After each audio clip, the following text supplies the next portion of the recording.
This is a Strategist, episode 1853. My name is Zain Velji. With me, as always, there's Stephen Carter, and there is, of course, one Corey Hogan. Guys, what's going on? It's an election, Zain. It's happened. It's finally happened. Mm-hmm. It's here. Mm-hmm. It's now an election. Here's a question for you, Corey, and we're no people to waste time. Is it an election? or is it already determined? Is it already over? Because the energy is kind of over already, right? I've already put... Carter, is it an election? It's an election. It's an election. Every election's an election. Oh, even the sweep elections. Okay, well, this is good. We see other podcasts are diving into what happened today. We're going to dive into the question of, is this election an election? I love it. Oh, you know why I love it? Because it's so, not just fucking the audience around. Instead of telling them what they came to listen to. No, who knows what they came to listen to? We have no idea why they came. I shouldn't project what I came to talk about onto what they came to listen to. I think that's is this what you actually came to talk about? I don't know. Let's see. Here's the where thing. it goes. Yeah. Okay, Carter, you're going to argue. Don't answer his questions. Just get your own message out.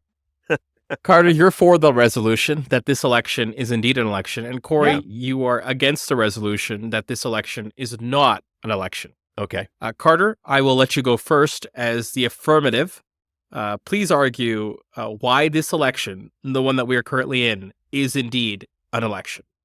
Because the audience is stupid, Zain. I mean, not our audience, but the audience of voters in general are not smart. And as a result, they haven't even started to pay attention yet.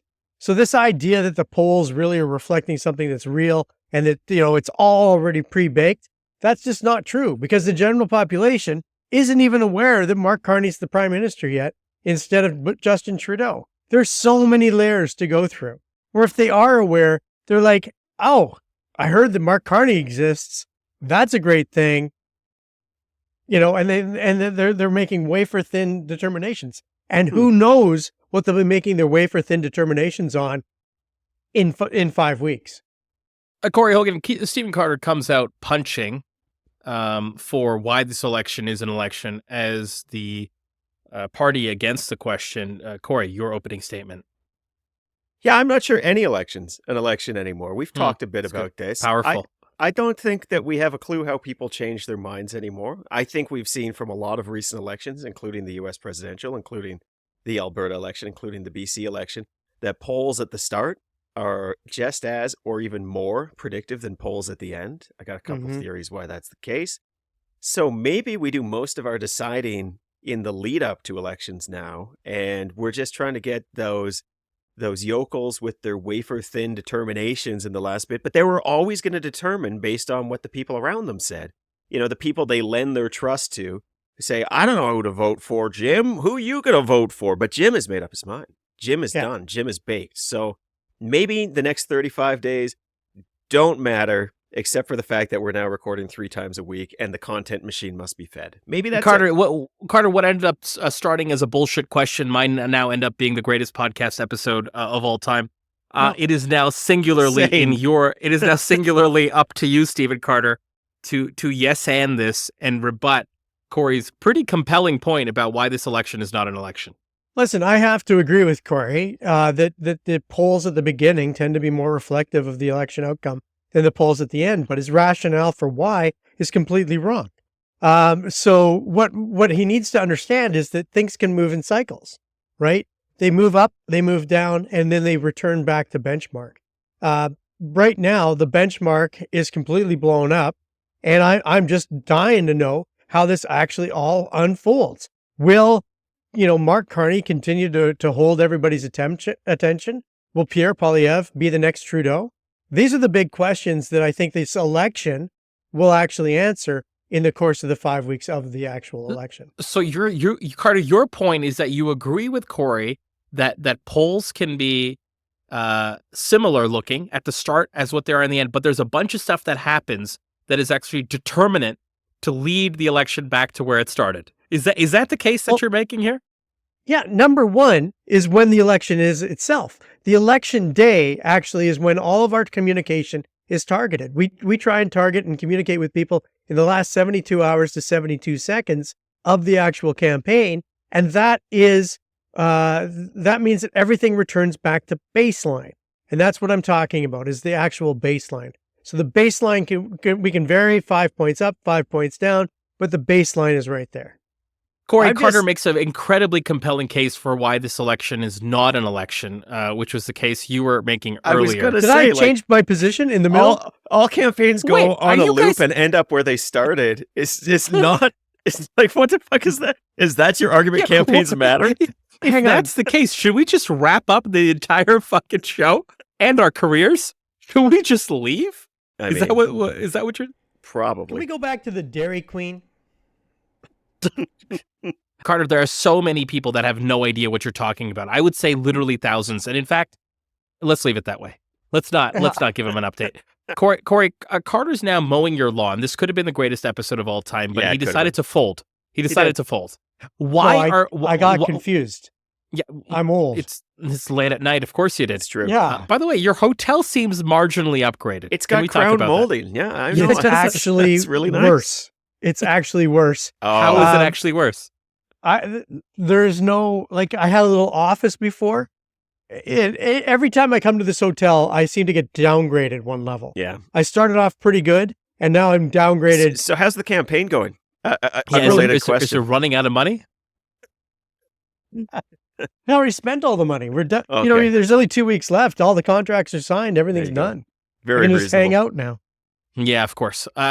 Carter, you have made the point that Corey was trying to make, so I'm going to ask Corey to make his point rather than you make it for him. Corey, why do you think, you mentioned this earlier, why do you think polls during a campaign might be more reflective at the beginning rather than the end? Well, I got 2 reasons for that. Well, probably more than 2, but let's Is one of them the baseline? No, one of them's the not boot the loop, everything is everything. Life is a circle. Campaigns are a circle. Nothing changes. There is no God strategy. Stephen, as long as I've known you, it's been a campaign strategy of yours that when there's a poll in the field, you get all of your supporters to make sure they answer their phone. Make sure that they're replying to those text messages because you want to show momentum. So everyone's realized that they can manipulate polls. They've realized that they can go in and by just putting a little bit of effort into their supporters, they can make a poll swing one way or another. But it's not real. It doesn't mean that more people out there support you or not. And so we get whipsawed by the random number generator and by the Stephen Carters of the world doing things or not doing things based on how the pollster polls in the first place. That can affect things. And then the other challenge is it's just become a lot harder to poll people. So you're getting increasingly selection biases, which means people are increasingly having to do all sorts of wild weightings. And as those weightings go on, as there's a million polls in the field, the demographics that are least inclined to answer polls become pretty fatigued, and they become even less likely to answer polls. And you end up with these extremes. And so polls start to reflect enthusiasm, I think, more than they should as a result. Because everyone's like, fuck, the 18th poll from Ipsos, I think I'm over it. Except for the people who have been told by the Stephen Carter on their campaign, make sure you answer that poll, make sure you say that our candidate's the one. So, I mean, I think that's a reality that pollsters are now contending with. Yeah. So in some ways, do each of you expect this race, this race, is it a test of this theory, Corey, or do you feel like it's going to naturally pick up a certain narrative arc as it relates to Team A is ahead, Team B is behind, but by single digits, Team B will come close enough to Team A. They will say that they're now ahead. They will use that as a momentum builder. It will be an excuse to spend more money. And then they'll fight, do you think this narrative is pre-baked or just the outcome is pre-baked? I guess is what I'm getting at. Potentially. So a little of both. Look, I just want to say that this election is such a wild one. All the rules are broken. The players have changed. Yes. If there was ever a time that's going to make this particular theory of mine look dumb, it's this one, right? But we do have a little bit of data that suggests maybe and that just to be won't clear, be the case. theory is that the election is not an election. The election itself is not really. It's we used to say campaigns matter. Maybe they don't anymore, right? I prefer the election's not an election. Okay, that sounds more authoritarian. Yeah, but I do think that we all have our beats. The media has their beats. The campaigns have their beats. You're going to see in week one party is dominating the narrative based on who started strong, right? And then in week 2, is something happening? Maybe the start is weakening here, right? And then the media will push towards the narrative of the other team doing better and finding their footing and moving forward. And then you're going to have the debate, and the debate is going to confirm the point of view that was probably there at the start. And before you know it, you're in the closeout week and it just feels like chaos and nobody knows what's going on. And everybody gets a little nervous about calling anything in a close election. And it could be anything too close to call, Yes, they're ahead based on the polls, but the polls have been wrong before. And you get the same story. And then the result comes in and the result will probably be not too distant from where it is right now. However, that being said, you can be pretty fucking close to where the result is right now and get very different outcomes because it is quite close. The poll of polls probably has the Liberals up a point or two, Conservatives down a point or two. You only need to be 1 or 2 points wrong in one direction to throw that from like Liberal majority to Conservative minority or maybe even more. So let's not overstate it either. Carter, you're shaking your head, and then I'm going to get into strategist questions like only we can. Go ahead, respond to Corey, and let's just jump into it then. Oh, Corey's just wrong. Campaigns do matter. We literally are just finishing a campaign where the Liberals started a leadership race where they were talking about how holding the Conservatives to a minority would be a significant victory. And now at the end of that leadership race, at the end of that campaign, all of a sudden Corey's saying, well, we could shift from a Liberal majority to a Conservative minority. That's because campaigns do matter. This campaign has mattered. You're proving Corey's point, though. You're talking about a party election. You started by saying people make wafer thin determinations based on nothing. They're not paying any attention, and yet you've stolen a bunch of my best work. And I said at the beginning of this, I'm opposing you on everything. You did, and it's been a little tricky when you've used my own words through two consecutive arguments. I'm a master of what I do. Carter, let me allow you to make some original thoughts, some new thoughts for a change. Okay, yeah. Carney launched, Pierre launched. Great. Who cares in some ways? Go to other podcasts to find out what happened, what it means. I think I want to dig into what I think is most interesting here, which is the go forward and a little bit of retrospective simply on things that we can do. Nice hack, Corey. Thank you. Carter. It's a good time to remind people we have video. Canada first for a change. The Conservative slogan. Pitch perfect or a slogan by committee that is trying to tag in multiple things for the moment while also bring back what they want this election to be about, change. Give me the Stephen Carter brand analysis here. Corey, I'm going to ask you the same, and then I'm going to ask both of you to make it better. Say it again. Canada first for a change. That is really horrific. And I say that as someone who hates slogans to begin with, but that really, it's taking two slogans and smashing them together like a minotaur. Is it the human wall of slogans? I feel like it's a human wall of slogans. Oh, it's not even that good. The human wall at least has a purpose. Canada first for a change? Like, you're trying to be the change candidate. Like, I get that. Everybody wants you to be the change candidate. That makes perfect sense. But why add it into a slogan? Canada first? Like, and to mimic Donald Trump on, America first, Canada first? I mean, I guess you lost out on Canada strong. So now we've got Canada strong, Canada first for a change? I mean, it really does feel like it's smashed together like, some sort of a donkey.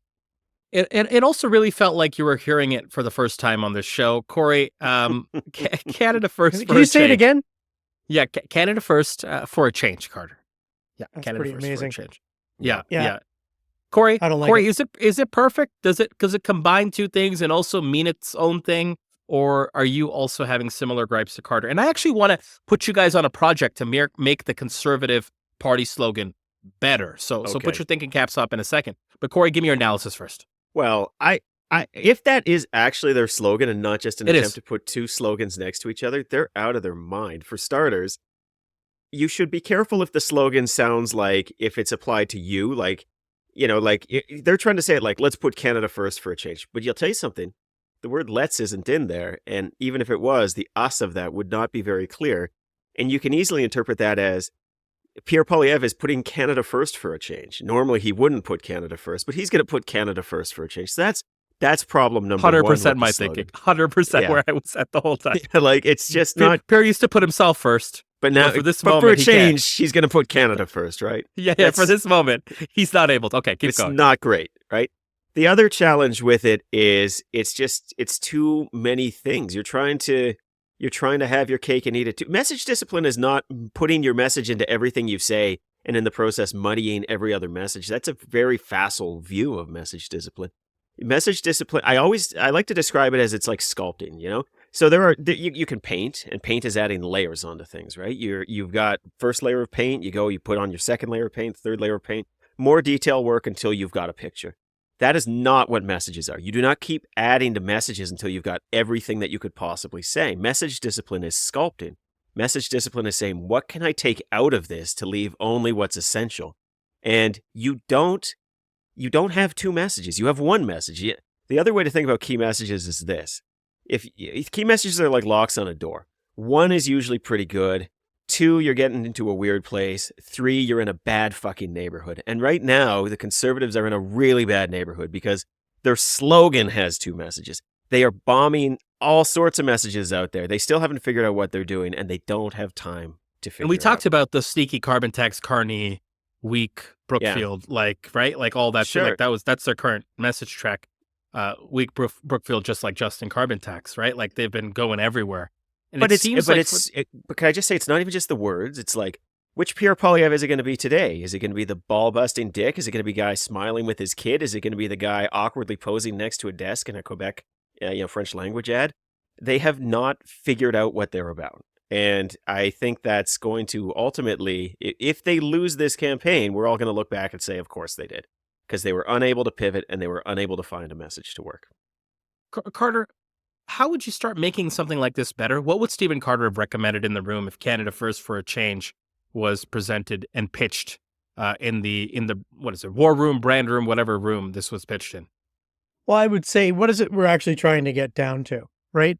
Like Corey's right, you pare it back, you pare it down. Like when you say Canada First, what do you actually mean when you're saying Canada First?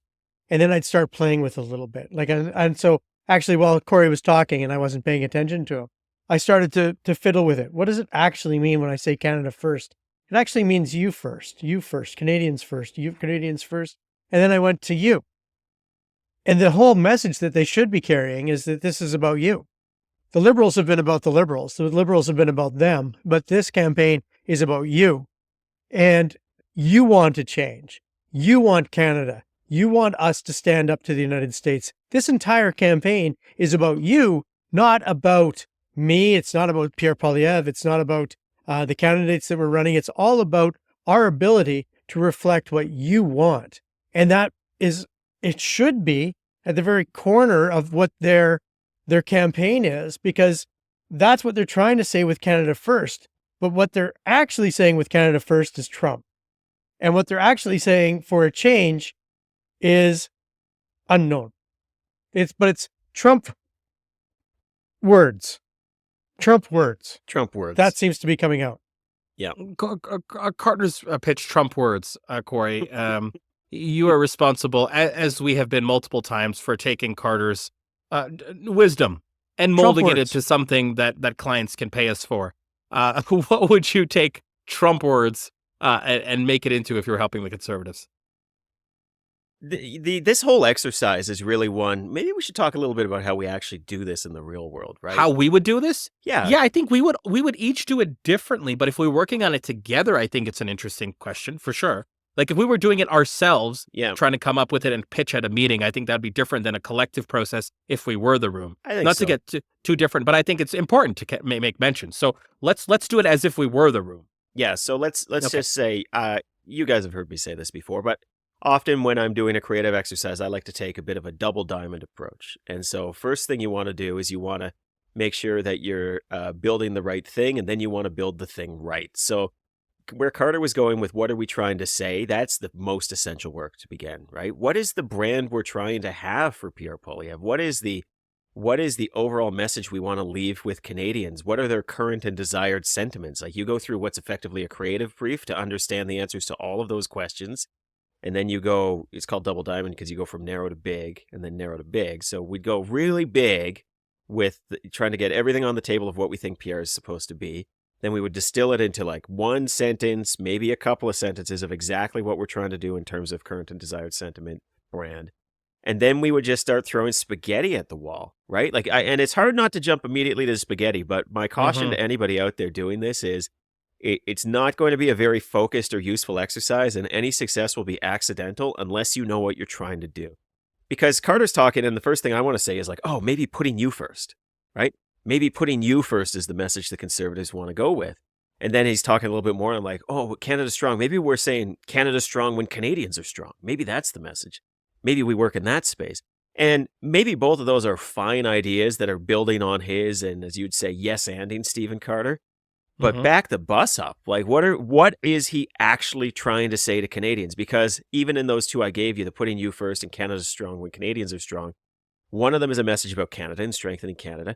To me, that feels like you're walking right into a frame the Liberals are going to win. You know, I think that's part of the reason why the Liberals have come back.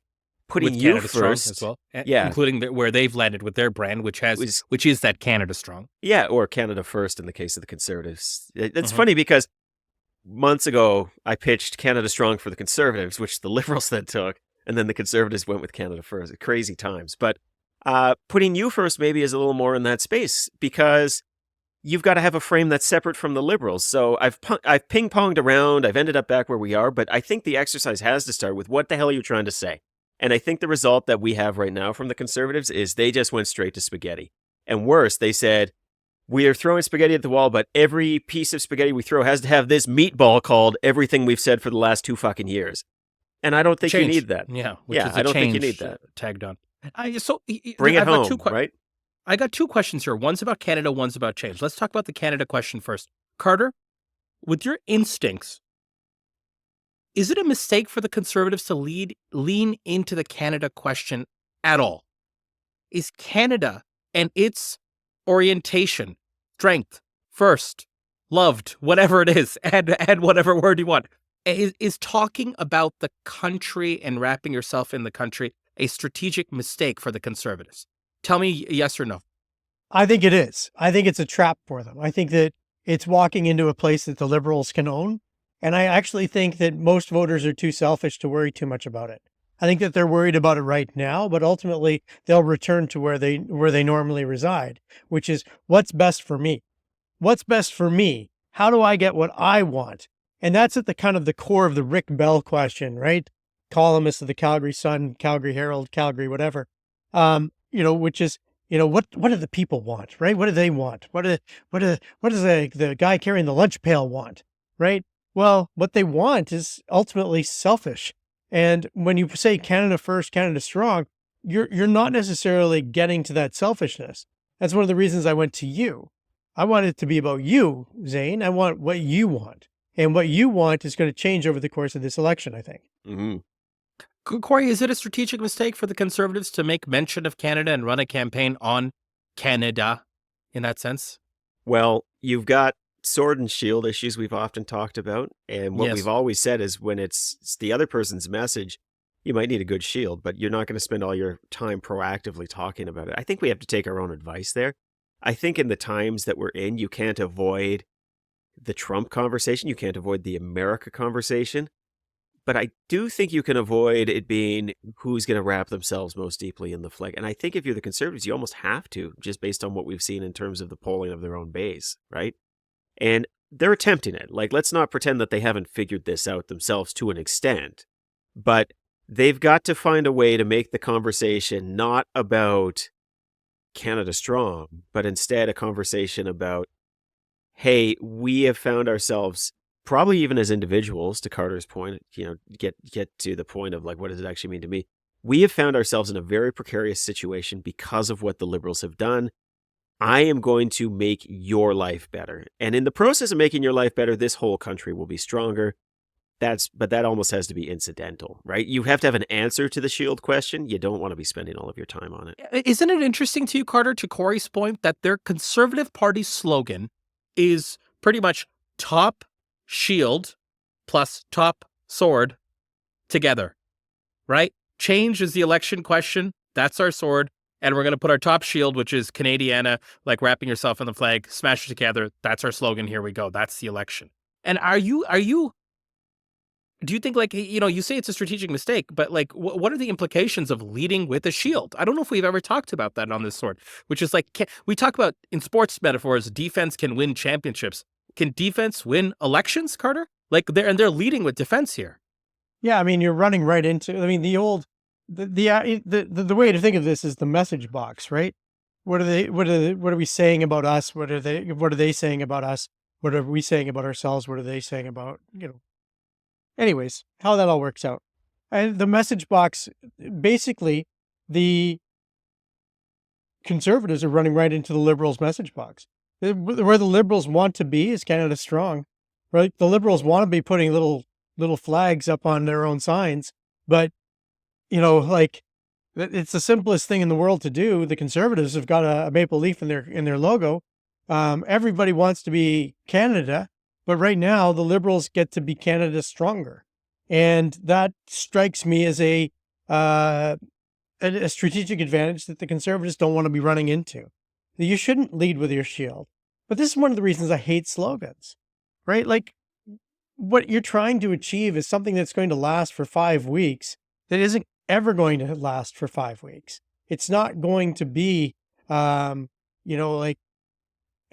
doesn't have that longevity, because ultimately what you want is a message structure, a message discipline, a message functionality that enables you to shift over time. I've said my best messaging was always designed for Alison Redford when we had a mother of a young daughter of aging parents, because I could put any issue into that message structure and come out a winner. But that wasn't a slogan. Yeah. There was no slogan. It was a message structure, a message discipline that we owned the airwaves. And that's what I would do with you. It's about you. And I would say to Pierre Poilievre, if you're ever up on the stage and you're talking about me, you are fucking it up. Well, I think you're so spot on, and it's very close. Well, no, but before you jump in, I know you're spot on, but Carter, he used to talk about himself, then he's now talking about Canada, so ultimately he's going to talk about you, okay? Because he's talking about Canada for a change. Okay, he used to talk about himself, but now it's Canada for a change. It might be you for a change, ultimately. Okay, you might get there. So much. I hate Corey, what you just did there. Corey, you were complimenting Carter, and I wanted to stop that, so I had to throw in some. Yeah, that's really fair. Yeah, so I'll let people assume what you were going to say, nice things about Carter, and then you could continue on.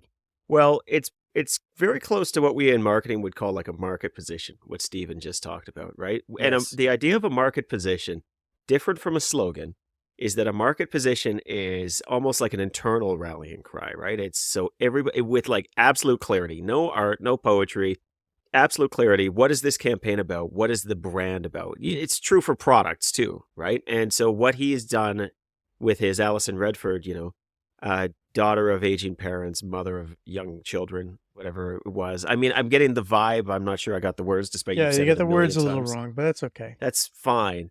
The point is, I was able to understand what it was, and if I was on that campaign, I could then build materials to that effect, right? Illustrating both of those things.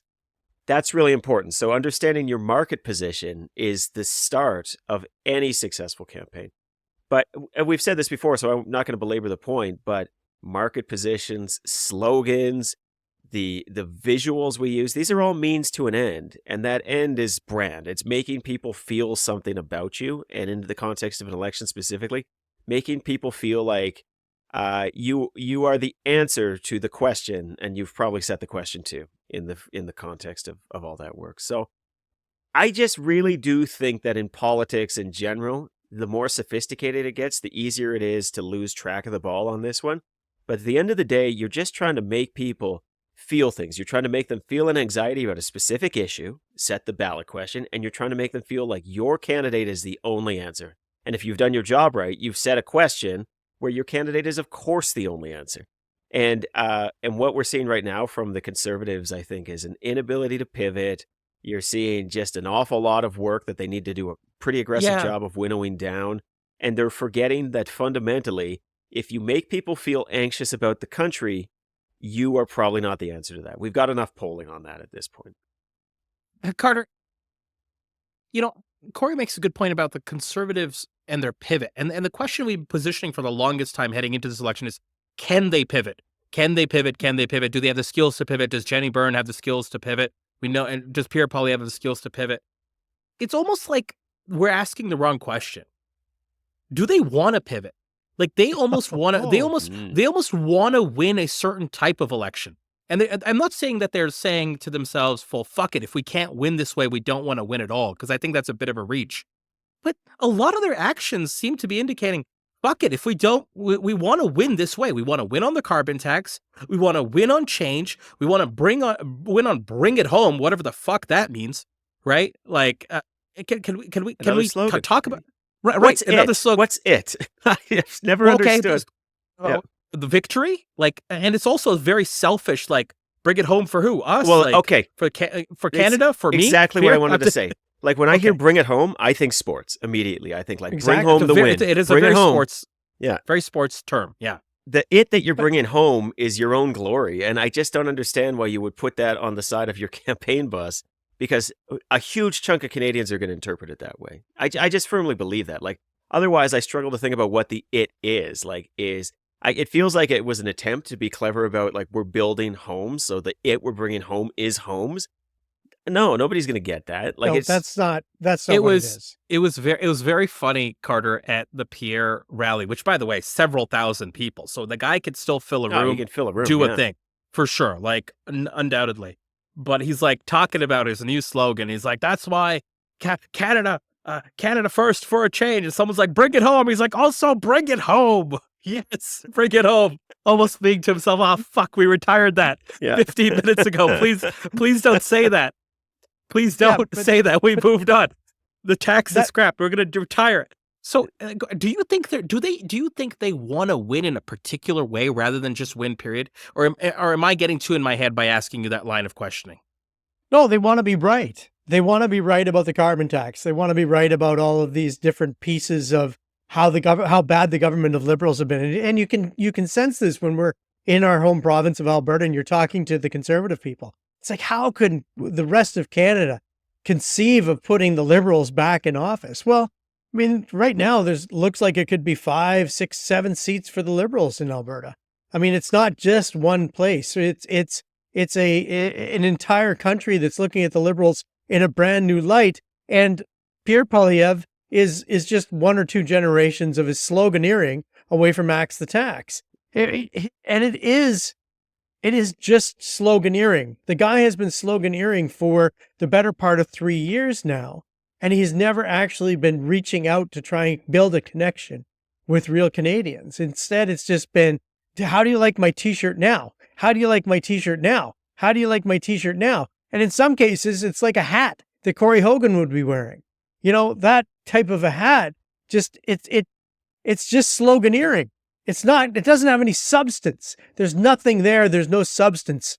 And I'm a substance guy. I would much rather have a message framework that enables you to actually tell a story. And I don't think that Jenny Byrne and Pierre Poilievre have any interest in telling a story. Corey, Mark Carney is also strangely perhaps leaning into change. Mm-hmm. It should be a Pierre Poilievre sword. Carney's not deviating from it, suggesting and saying that I'm not that kind of liberal, man. Like, he's not used those words, but it's definitely that vibe.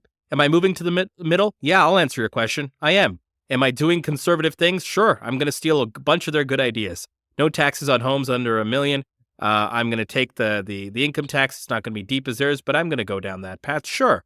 I'll be changed to the party that I am now leading.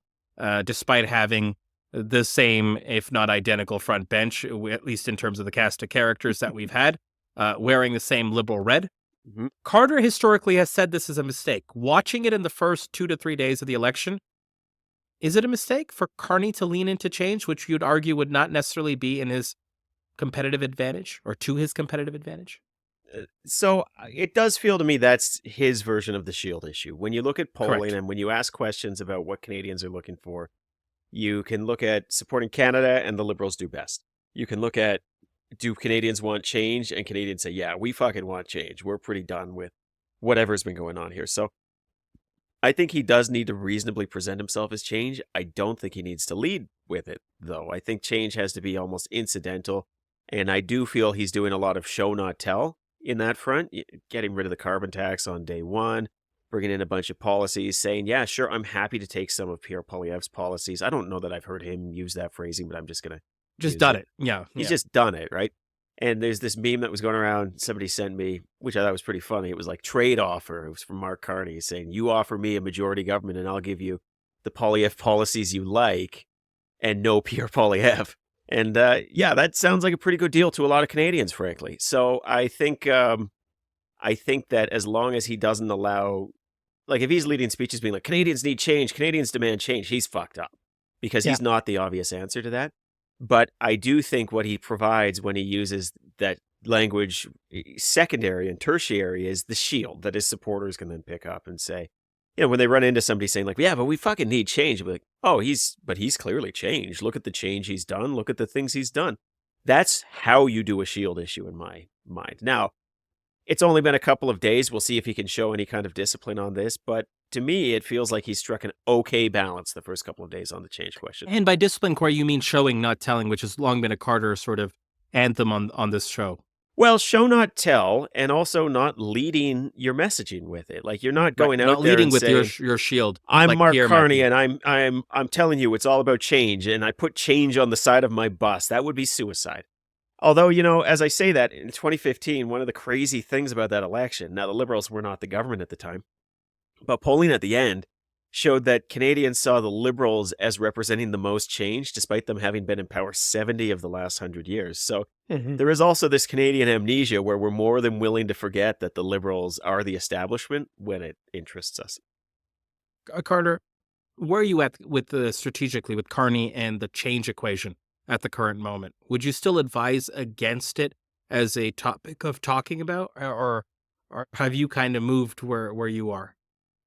Well, I think that it's not a winner from a point of view of I'm the real change. Justin Trudeau was there before, and now I'm the new boss, and the other we have nothing alike and nothing similar. I think instead it's more along the lines of the defensive change, right? I am not Justin Trudeau, period, right? And then that has been Mark Carney's kind of talking point. It hasn't been I'm not Justin Trudeau. I'm going to repeal everything he's done. It's I'm not Justin Trudeau. I think differently than he does, and I'm going to take some of the Conservatives' better ideas. He doesn't need to be running tucking it under and just saying this is going to be the number one thing under my left arm is going to be all the shit I'm going to change, and under my right arm is Captain Canada, right? Like he just doesn't need that kind of all the things I'm going to change type of feel to him. He is enough of change just by virtue of being a brand new leader. He doesn't need to be talking about it off the back of the bus. Carter, let's move it on to our next segment, Star Boy, Stephen Carter. I want to talk about star power in three different ways. I want to talk about Mr. Mike Myers making an appearance with Mark Carney in his first campaign ad. I want to talk about the star candidates that have been recruited by Mark Carney, 2 6-footers and Gregor Robertson and Evan Solomon to lead the pack as their star candidates. We discussed this a few episodes ago where we talked about the Liberals going down other partisan stripes. This is not that, but this is something in the star direction. And then I want to talk about the star power of the First Minister of our province, Danielle Smith. We'll end the show there with her Breitbart interview, what that does to the race, the strategies for Carney, Poilievre, and Smith. And was this actually accidental, or was this part of a bigger play for her? I think is also worthy of examining, given our Alberta sort of context. But let's start with the celebrity endorsement. Stephen Carter, we already have one.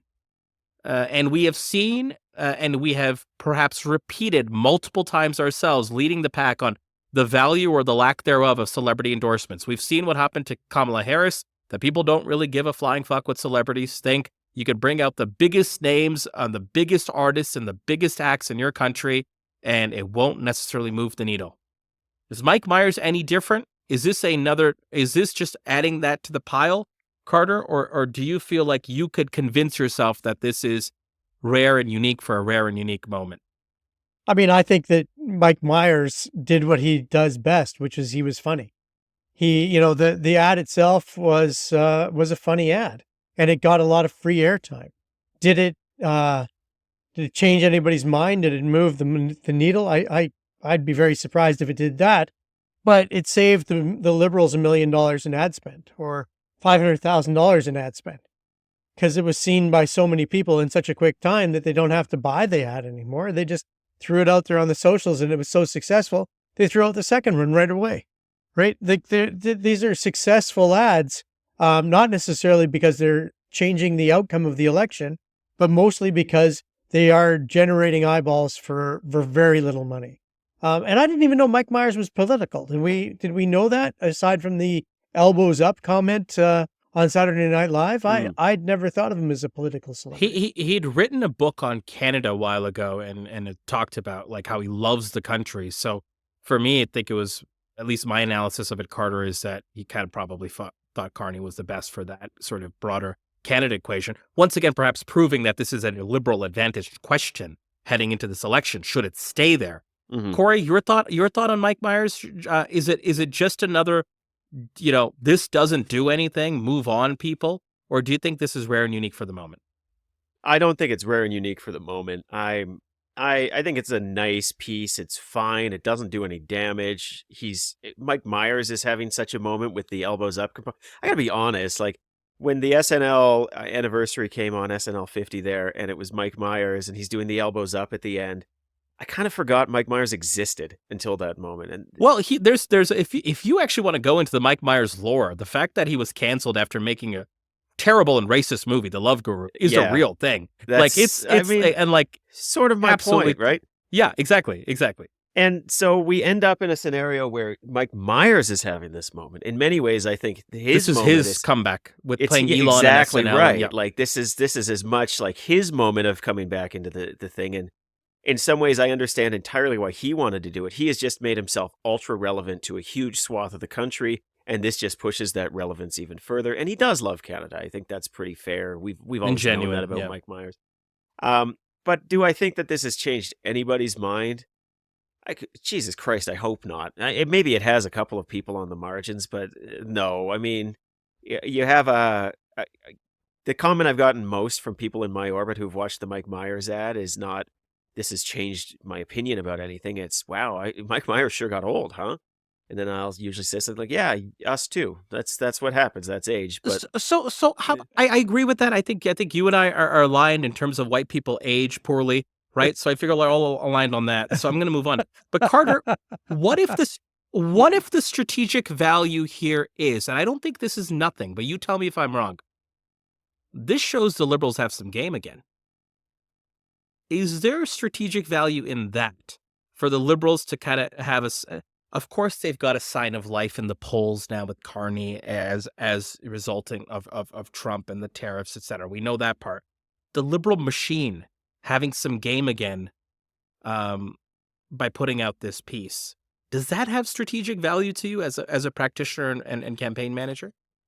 Yeah, I mean, I thought about the logistics of how to do this and how it would get approved, and it's not an easy get. So I think that it has real value to the Liberals just to show them that they are in fact in the game, and a nice celebrity endorsement. I mean, I'm trying to think. When was the last celebrity endorsement that we saw in Canadian politics? I think Gretzky did something with Harper. Am I imagining that? Is that just what I think Gretzky did now because we all think Gretzky? Yeah, I think that's what you think. I don't think that happened. Yeah, I'm not sure it happened either, Corey. We could probably look it up, but why would we? We're not that show. We could do... That's not us. I mean, someone called the Hurly-Burly and find out. Yeah, that's a good idea. Yeah, we could ask ChatGPT as well and just accept it as canon, whatever ChatGPT says. Probably makes good sense. Yeah. Okay, so that's where we are on the Mike Myers situation. I'm not going to ask you guys to predict if we're going to see any more celebrities, but I might down the road. Let's talk about the other section of stars. Corey Hogan, I'm going to start with you. Star candidates. Where are we at these days with them? We've been talking about it, like, and they've emerged. Give me a sense of, A, do you think these folks qualify?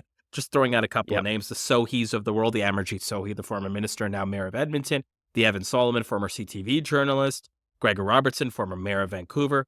There are others, but I'm going to throw these three into the mix just to get the conversation started. Where are we at with star candidates? Is this useful to the Liberals strategically? Would you have gone further recruiting for star candidates? What do you kind of make of this? All right, well, let's talk about, there's two types of star candidates in my mind, right? One is star candidates who have had political office before, and one is people who are just such big names, they're star candidates. And often you can be both, right? I think Gregor Robertson counts as one. So he certainly does in Edmonton. Evan Solomon is one of those two categories, right? He's the Yes. name that people know.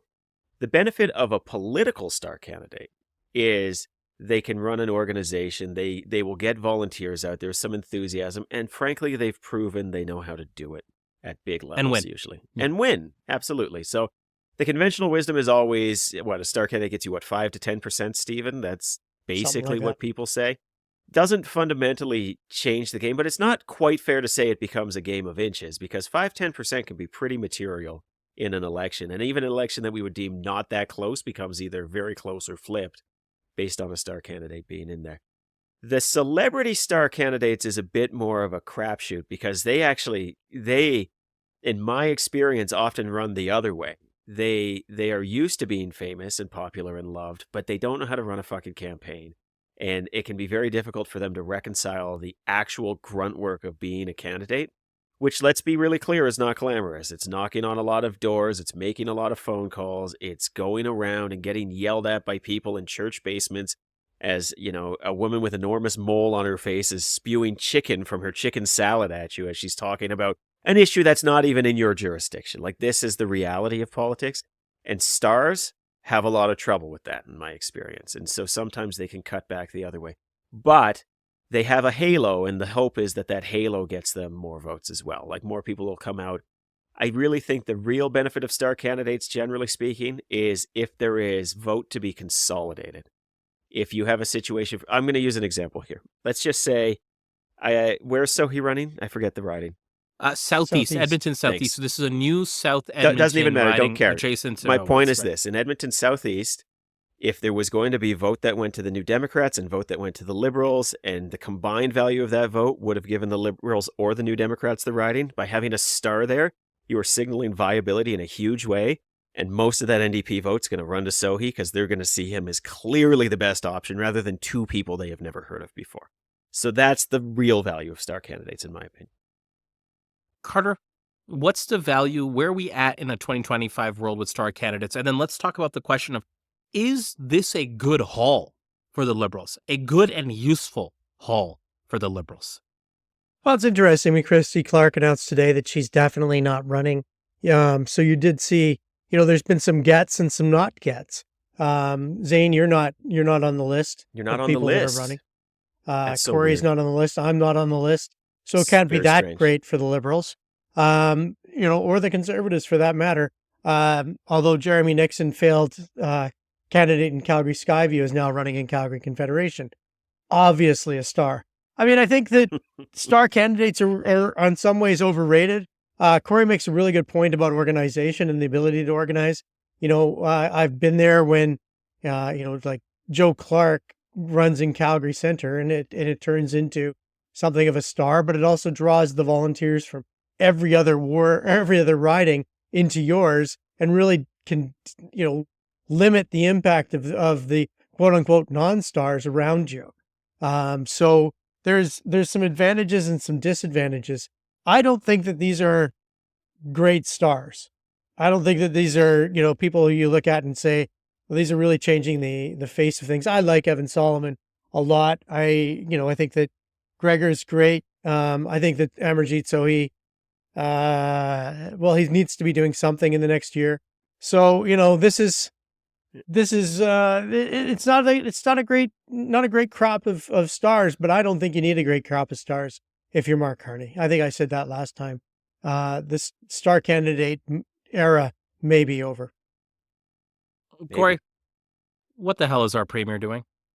Oh, man, Or I guess, what the hell did she do 2 weeks ago that has now made its way into week one of the federal election race, to put it clear? And I can give the background context unless you just want to go, Corey, and I'll just let you go if you do.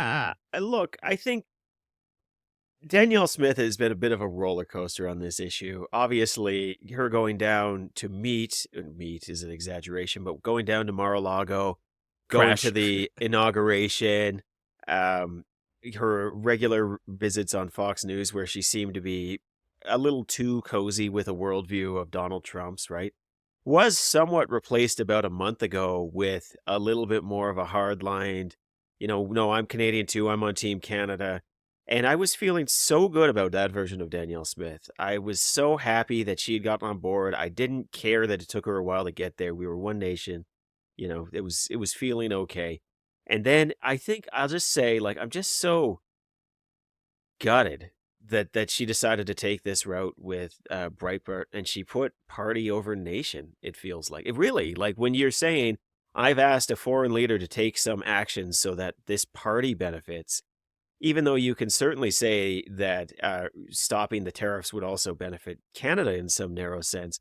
Like, what you are essentially doing is saying, I am kin with you, and I am asking you to intervene in a way to make the Conservatives win. And that really does feel like selling out this broader sense of Canada and that Team Canada that she's been on. And that's really disappointing to me. And it's really sad. And, you know, I guess to any Canadian listening who's not an Albertan here, and frankly, every Albertan too, that is not, whatever you fucking think, that is not what this province is about. You know, like look at any poll on this issue in Alberta, and it is, like, we're there, you know, and sure, there might be a couple more people here who are not there than other parts of the country, but we're saying instead of a 90-10 issue, it's like an 88-12 issue, right? 85-15 issue. Like, we're there. The universal popular view in Alberta is we are on Team Canada. And I wish Absolutely. our premier would reflect that view more honestly, more purely. And I think it is a real tragedy that has not happened. It really bums me out. I'd like to be funny. I'd like to be sharp about it. I'm just sad about it. I'm fucking sad that our premier is taking this approach. Carter? You mean our treasonous premier? You mean the one who's collaborating with the United States instead of collaborating with the Canadian premiers? I mean, I agree with everything Corey said, except I'm not sad. I'm angry. You know, I wish I could say I was surprised, but Danielle has chosen to behave in the most negative fashions, and I don't understand it. I don't understand who's advising her, and I don't understand why she's listening to them. To advocate for the interference of a foreign government in our election is beyond the pale. And she knows that. She's supposed to be better than that. She's not better than that because it turns out she's a terrible, terrible leader. Corey, what's the... I'm going to put you in this position because I think it's appropriate for the pod. Though I'd want to acknowledge the fact that you're saying you're sad about this. What's the play here if this isn't a mistake by Danielle? What's the play? What's a strategic play if this isn't an error? Yeah, I think you say, no, of course my goal is to reduce the tariffs, to push the tariffs off as long as possible, to get Canada as much time as possible. Of course we could use the 35 days of freedom from the tariffs, even if it just allows us to pivot more. When I'm talking to Breitbart, of course I'm going to put that in conservative frames. Of course I'm going to use whatever context is most appropriate to move that ball forward, whether I'm talking to officials in Washington, D.C., whether I'm talking to right-wing media outlets. Of course, my goal has never deviated, which is to remove the threat of tariffs and reduce the threat of tariffs. And that's exactly what I did, and I'm not going to apologize for that. That's what I think she would say. I think we've even seen versions of that, right? Right. I don't know if... Okay, let me ask you the question a different way. What if it's not about what she's going to say? What do you think she's actually could be up to? Let me put it that way. What do you think she could be up to if this... And I don't want to lead you to an answer that I might have in part, but, like, you know, when she meets with Carney, she adds 9 more conditions on the back end of that. This is multiple of which need to open up the Constitution to even consider, let alone... I mean, none of them are going to happen. So, exactly. So she adds a bunch of other, like, we're in a unity crisis, man. If you don't fucking do this in the first 6 months, we're in a unity crisis. So I don't want to lead you down that path, but do you feel like this is related to that? Do you feel like she's trying to make the case, lay the groundwork for the case that we might be into a national unity crisis, or that Alberta wants in or out, like whatever that version looks like?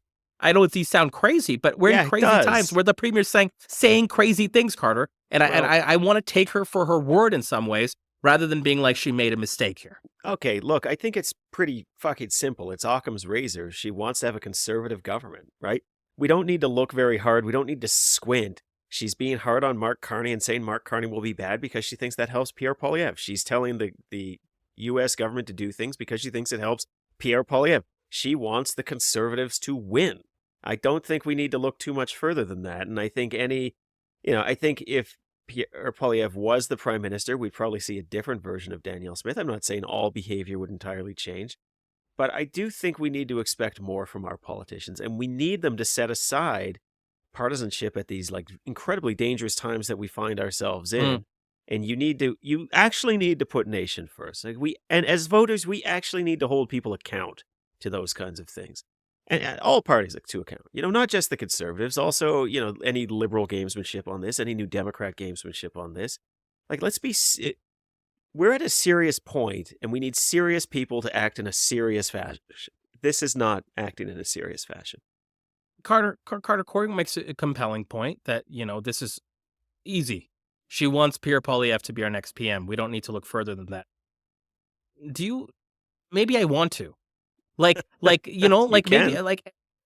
I, because of what she's laid down, can I say the following statement and you tell me if I'm being crazy? That Danielle Smith may have a plan here to break up the country, that she may want to be out, that she may want elements of 51st state vibes in Canada. She's laying the track, if you follow it. The other Occam's razor here is that this Team Canada approach isn't her thing, that her first reaction was her thing. Was to go down, was to appease herself to Trump, was to carve out Alberta. Carter, does this just prove more of that in your mind? Well, I think that sometimes a simpleton's just a simpleton, Zain. And in this particular case, a simpleton who wants a government to be conservative is doing whatever she thinks she can do in order to protect that. And it includes going down and spending quality time with Donald Trump and trying to placate him using whatever words and language she needs to. And that includes going on Breitbart and saying things that are utterly ridiculous. My view on this is that this, she's a simpleton who is a politician that leads a province, and she doesn't understand what she's trying to achieve. She thinks in simple terms and could be the largest mistake we've ever made in electing a premier. Corey, jump in here, and then I've got some strategy questions on Danielle Smith for both of you. Yeah, I don't think Danielle Smith is a simpleton. I think she's a simpleton. A bubble, and I think that she believes something so strongly that it actually defies reason in terms of the extremity of her conservative worldview. I mean, by all means, be a conservative, but test it against your senses, as the rational world unfolds in front of you.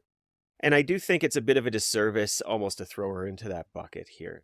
We've got to treat this seriously, but that also means we have to treat this seriously. We can't fall into these massive divides. And yeah, we're allowed to be mad. We're allowed to be upset at the premier. And frankly, if you want to defend her, you go ahead. You're allowed to do that too. But let's do this in a way that doesn't just fall into cliches. Okay? Let's talk about the actual issue that's in front of us here. And let's talk about how we are going to change the course for this province. And I don't necessarily even mean changing government. I mean, we've got to change this mindset where all of a sudden it's always she's not the first premier who's threatened national unity crises with Canada. Frankly, yes, of course, Jason Kenney did that, but so did Rachel Notley. Does anybody else remember when she was trying to turn off the taps?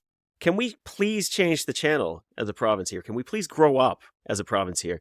We are a landlocked jurisdiction separated by by 3 mountain ranges to the ocean. We're not a viable independent country. We're part of a nation. Most of us are from elsewhere in some way, shape, or form over time. This is so dumb, I guess is what I'm getting to. Now Corey's just saying no, and I want to say yes. I think we can do it, Carter. Okay, I think we can become our own thing. I'm into that now. Just because Corey said no. The 3 mountain ranges is what sold me. I'm like, fuck that. Yeah, fuck exactly. You, that's pretty easy to get over. Yeah, that's Hey, fair. Carter, what's the right frame here in your mind out of these two? And then you could add others if you think that's correct in terms of attacking Smith, that this is foreign interference, that she's propagating, she's stimulating whatever foreign interference, or that she's anti-Team Canada. What's the right angle in your mind here to go after Smith? And then I'm going to chat with you guys about whether Pierre's response was good enough and how Carney should go after her, if at all? I think she's cultivating foreign interference, has a better play to it. I mean, this is someone who literally asked the leader of a foreign government to act in a certain way that would influence the federal election. I'm not sure that anything else could define foreign interference more. Corey, is it that in your mind? Is that the tip of the spear? I don't even know if you as Carney need to do that. I think the media is certainly willing to make that line of questioning. You know, one of the things we did jump past the launch events, and I'm totally fine with that. But I will say, what I was struck with watching the launch events is that the feeling. You know, I'm sure somebody could, give me a list of all of the questions and say, no, you're not right. The weight wasn't how you felt it. But my feeling was Pierre Poilievre's questions were largely about how do we know we can trust you to stand up for Canada? A lot of variations on that. And Mark Carney's questions were, how are we going to how do you feel about these ways that Pierre Poilievre is not standing up for Canada? Like, if your goal is to set the frame, day one was such a home run for the Liberals because everybody was talking not just about Canada and the need to stand up for Canada, but questioning whether Pierre Poilievre can. And that was huge fucking assist from Danielle Smith on the particular one, right? Like, I can only imagine the rage that they were feeling behind the scenes there. But then you pile on Doug Ford, clearly not enthusiastic about Pierre Poilievre. A lot of reporting that was coming out over the weekend of the conservative war room saying, how do we get a message to Donald Trump to not make it look like we're too chummy? And then, of course, that very thing happens. So there's a lot of conjecture as to did the conservatives succeed at doing that? Like, this is a nightmare start for them. And so as they are dealing with this immolation, my point remains, I don't need to do anything as Mark Carney. I think I just sit back and I don't get accused by the Corey Hogans of the world of trying to be partisan about a matter of statecraft, right? Just let the media eat the guy alive. They're doing it right now. Why would you intervene? Carter, did Poilievre do enough to distance himself from Smith? His response was, and I'm going to paraphrase here, people can say whatever the fuck they want. I'm Pierre Poilievre. I'm the one who speaks for myself. Strong message, at least in terms of how he presented it. Compelling enough message and enough to get folks off his back that Danielle Smith does not speak for me? Yeah, I mean, I think in some ways it is. It does distance himself from those particular comments. But I don't know what else he would say. Like Danielle really had a point, and I'm glad she made it. Like that's just what else. Not... What else would he say, Corey? Do you have something to add? I'll just say this. I am not Danielle Smith. Totally agree with her points, though. It's not a strong message when you're saying, but I don't agree with her on that point, because he did say that there was some credence to her demands to Mark Carney. Like, she is really fucking this up for him. We can all agree on that. Like, I don't agree with the way Stephen has framed a lot of the stuff about Danielle Smith, but we all agree she's fucking things up for for Pierre Poilievre. She's handing the prime ministership to Mark Carney. So I'm sure he's just hating it. And no, he did not do enough because he can't do what's required to be enough, which is to say she's wrong, and she was wrong about all of these things. We're rapidly approaching the point, though, where in a moment of crisis, he's going to have to repudiate way more of her platform, and I mean platform in the broadest sense here, because he has dragged his heels on this a little too long. He's in a lot of trouble with her. That's a big problem for him. That's about as big of a problem as they get. Carter, let's move it on to our over-under in our lightning round, Stephen Carter. Do you expect another Danielle Smith bomb to enter this election, whether it be about this topic or another, perhaps even associated in the time frame between now and the end of April? Yes. I would be reluctant to hazard a guess as to what it would be, but I suspect it will be healthcare. Oh, that's interesting. Corey, do you think another Smith bomb enters the election race? Absolutely, because we're seeing there's a bit of a time delay on them. This Breitbart interview was weeks ago, and what you're going to find is in her cavalcade of U.S. media announcements, cavalcade of discussions with U.S. officials, there are probably things we just don't know yet, and that will come out down the road. And I feel like she kind of can't help herself. That's what we're also seeing here. Corey, I'll stick with you for the next one. Let's leave it on Danielle Smith for a second. Give some advice to the Liberals in terms of how to package the Smith stuff for paid. Not using Carney, Yeah. But if they were to use it for paid and targeted, how would you advise that they do it? And maybe the question is more binary. Would you advise that they use this as a negative campaign asset heading into week 2 of the campaign? You look at the easiest, laziest, probably most successful version of this is to take the audio of her from Breitbart and then transpose it with her saying, transpose it with Poilievre saying, I agree with a lot of what Danielle Smith has to say, right? Like, how fucking hard is that? Very easy.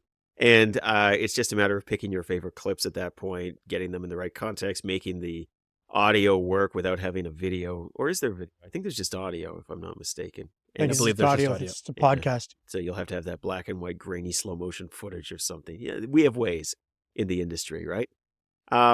That's probably the easiest. Just hang them with their own words. Don't try to string it together with your own narrative. Just real quick, 5-second soundbite from her, 5-second soundbite from him, supers on the screen that say, not right for Canada, whatever you want.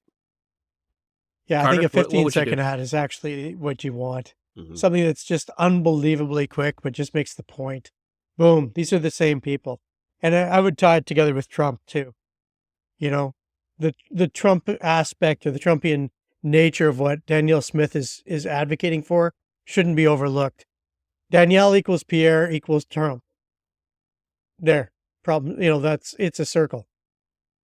Oh, just like the beginning of a campaign and at the end of a campaign, where we start at one point and we end at that exact same point. I mean, that's a great point. Say none of this matters because it's all going to be exactly what the result was at the start. That's true. It's going to reveal some things, but it's not going to have an impact. Not going to have an impact. I hate you both so Carter, much. speaking of not having an impact, choose between the campaigns. Who won launch day? Who won launch day? Yeah. Oh, I think for sure it's got to be whoever has the most fascist bus. If your bus is being compared to fascism, I think you're winning. Isn't that how it usually goes? Did I miss this? Whose bus is compared to fascism? The conservative bus. It's all over the social medias.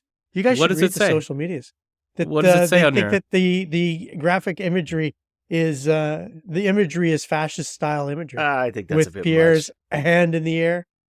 It's a little much. that's what the socials are saying, Corey. That's what the socials are saying. I hate to disagree with the socials, but look, I think that Carney won. To me, it's very clear because they're talking about the issues that he wants to be talking about. And for me, it was all about the questions. Pierre Poilievre did this thing where he announced the campaign before the campaign was formally announced. I'm sure they thought that was really fucking clever. It's not even the first time I've seen somebody do that. I feel like Mulcair did that, if I'm not mistaken, at one point. Or that worked out well for him. Yeah, it didn't really. I feel like in 2015, I might be wrong, but I feel like in 2015, he was across the river and he did basically the same thing. But the questions tell you everything about where the mindset is of the nation and certainly of the media. And it was all issues that are beneficial to Carney all the time. I just think there's no way you can give the first day to the Conservatives. Lots of days left. None of them matter, as we've said, but, they'll reveal a few things. And they'll reveal a few things of which they'll resolve themselves in the time box period. We're going to leave it there. That's a wrap on episode 1853 of The Strategist. My name is Zain Velji. With me, as always, Stephen Carter, Corey Hogan, and we shall see you next time.